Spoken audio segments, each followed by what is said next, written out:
So, YouTube. I've been meaning to do this for a while since this is probably the oldest gun, the longest, or the gun I've had longest of all the ones you've seen. Aside from the shotgun, I've had that longer.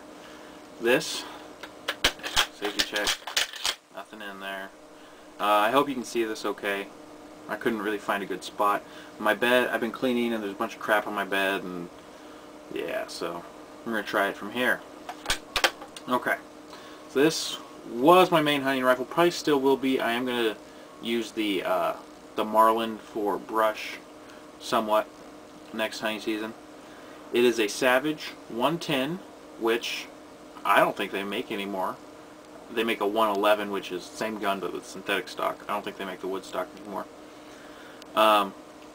Chambered in the 270 Winchester.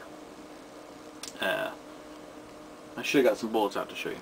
It has a Bushnell 3-9 by 32 scope on it. Definitely want a new scope. The 3-9 is not the bad part, and not even the Bushnell. It's the millimeter diameter here. 32 is kind of low. In low light conditions, it's kind of hard to see through your scope. 40 is good. 50 is awesome. 50 you can almost... 40 you can too, but 50 you can almost see better through the scope than you can with your naked eye in low light conditions. I was eyeing a scope. It's not mil dot. I'd like some mil dots because I'm going to hope to do some more long range shooting with this instead of just the hunting. Whereas a 7mm mag might be better for that, which I have shot. I did have one before. This is a pretty good gun. This gun in particular, this one right here, has not killed any animals. I did have another Savage 110 270, and that's what I took my first and so far only deer with. Because if any of you ever hunted Oregon, like Western Oregon, it is ridiculously hard to even see a legal deer. If you're from back east, used to hunting whitetail and those peckerwood trees, it's nothing like hunting blacktail in Western Oregon or Southwest Washington. It's ridiculously hard. You can't do it. Later on in the video, who knows, I might go through some blacktail hunting philosophy. Go back to the gun. It is a wood stock. This is a tape meant to go on stocks. I think it can go on barrels too, but I didn't want to chance it. I think I'm going to get some of the static wrap though, that doesn't have an adhesive, it just sticks to itself in the Digicam, because I think this next hunting season most of my gear is going to be in Digicam and I want to match it. This is what I wore last hunting season, and I don't know, it looks a little weird out there, to be honest, because my bottoms don't match exactly. The pants I have, they're the same style and were the same color, but they've just been washed so much they've got toned down a lot, because I don't wear this that much until I haven't worn this that much.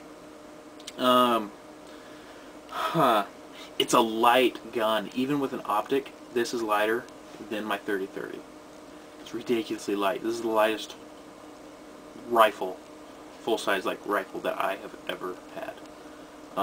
It was lighter than my uncle's .6, which I don't know the caliber, which is also wood stock without an optic. I don't know. This thing's just super light. It has a Winchester neoprene sling on it, kind of a stretchy. I prefer those over the leather slings. It doesn't dig into your shoulder as much. It has a little thing here you can kind of hold it on when it's over your shoulder. I think I'm going to go back in a tactical sling and seeing how that works. I hear you can just attach it to your normal sling studs. I hope that works out well, and I hope it carries good. If not, I'll just work with this.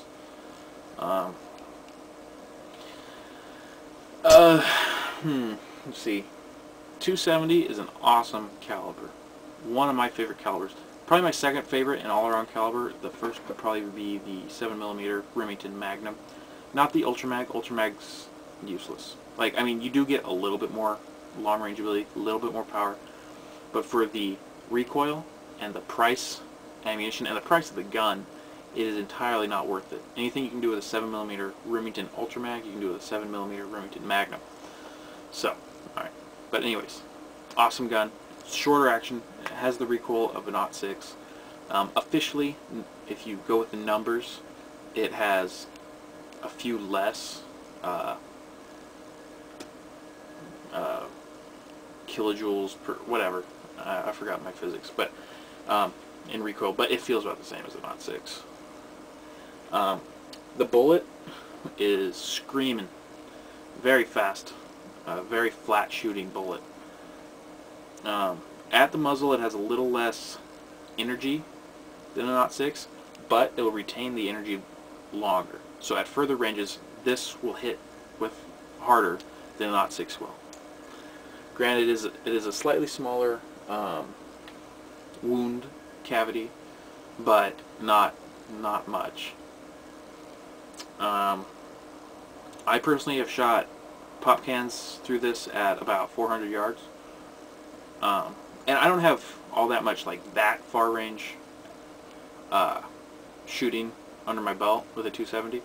I've only done that once, and I think I found a spot that I can get out to, oh, how far is it? It's about 800 yards. I think I found a spot I can do that. And if I do, I'm going to record it, because people don't even believe me on my 400 yard shots. I didn't record it, that I was hitting pop cans at 400 yards with a 3-9 scope. And it's even on the full power, on 9 power, a pop can through this thing looks like just a speck of like, and it doesn't even look red. They were Coke cans. It just kind of like a slight glint, ever so small. A couple times I had to use I have really powerful binoculars. I had to use those to make sure I was aiming at what I thought I was aiming at. But yeah, like I said, I think I found a spot that I could shoot 800 yards, and at that same spot, I believe I can shoot at 1,600 yards. I mean, like, I don't know if I can personally shoot that, but I think that I could try. I think I found a spot right there that I can try that also. But definitely want to try the 800 yards. It's about 800 yards. Give or take 15 yards. And definitely want to try that. Get that on YouTube. So people stop fucking calling me a liar. Sons of bitches. God.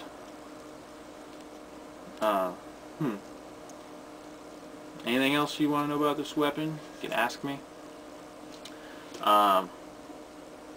Blacktail deer. Blacktail deer. Columbia blacktail deer. I want to specify that because some people do have experience with Sitka blacktail deer. And now, while I don't know about their habits, I do think they are slightly more towards a whitetail's habit. But as a matter of fact, they are a lot smaller than the Columbian whitetail deer. A lot of my grandfather, he lived here when I was younger, and then he moved up to Bellingham, Washington. He lives here again now, but he lived up there for a while. And he stopped hunting because he was like, deer around here, it's like shooting a dog. You know, they're tiny, small deer. Columbia blacktail deer is a large deer, about the same size as a whitetail. In Oregon, we do have mule deer on the eastern side. Everybody knows about mule deer. I'm not even going to talk about that. Blacktail deer, them themselves and the terrain make them very hard animals to hunt. Some say the hardest big game animal in the world to hunt, and I don't argue that fact all that much. Like whitetail deer, they'll usually stick to a trail or two. You know, they have a bedding spot, they have a feeding spot, and they kind of use a very similar route to get from one to the other. Blacktail deer, 60% of the time, they will never use the same trail twice. So, so that mixed with the thickness of the forests around here, you can't do stand hunting. I mean, people try around here all the time. They try, but they don't do anything. You can't. It's almost impossible to stalk these deer. They are very smart, and like I said, there's just so much crap out here. This is the temperate rainforest. There's so much brush and stuff. There's no way you can sneak up on a deer out here. Not at all. You can't get within 100 yards without them knowing you're there. Sometimes people mistake that they can sneak up on deer, because sometimes the deer will stay bedded down